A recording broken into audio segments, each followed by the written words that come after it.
Hi everyone, গরম ভাতের সাথে কাঁকরোলের এই পাকোড়াটা খেতে ভীষণ ভালো লাগে।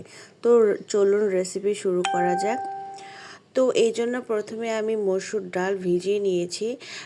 তারপর ব্লেন্ডারে ব্লেন্ড করে নিয়ে কিছু মশলাপাতি অ্যাড করে দিব। এর মধ্যে আছে বেকিং পাউডার, লবণ, হলুদ, ধনে, জিরা আর হচ্ছে মরিচের গুঁড়া। সবগুলো উপকরণ একসাথে খুব ভালো করে মেখে নিয়েছি। তারপর এই কাঁকরোলটা কেটে নিয়ে তারপর পানিতে সেদ্ধ করে নিয়েছি 70% মতন। তারপর সামান্য লবণ দিয়ে মেখে নিয়েছি, আর যে মিশ্রণটা করে নিয়েছিলাম সেটাতে চুবিয়ে এখন খুব ভালো করে ডুবো তেলে এপিট ওপিট করে ভেজে নিয়েছি। খেতে কিন্তু দুর্দান্ত হয়। গরম ভাতের সাথে, পোলাওয়ের সাথে খেতে তো ভালো লাগেই। স্ন্যাক্স হিসাবেও আপনারা এটা খেতে পারেন। ভালো লাগলে লাইক, কমেন্ট, শেয়ার করে রাখবেন আর চ্যানেলটি সাবস্ক্রাইব করে আমার পাশেই থাকবেন। আল্লাহ হাফেজ, আসসালামু আলাইকুম।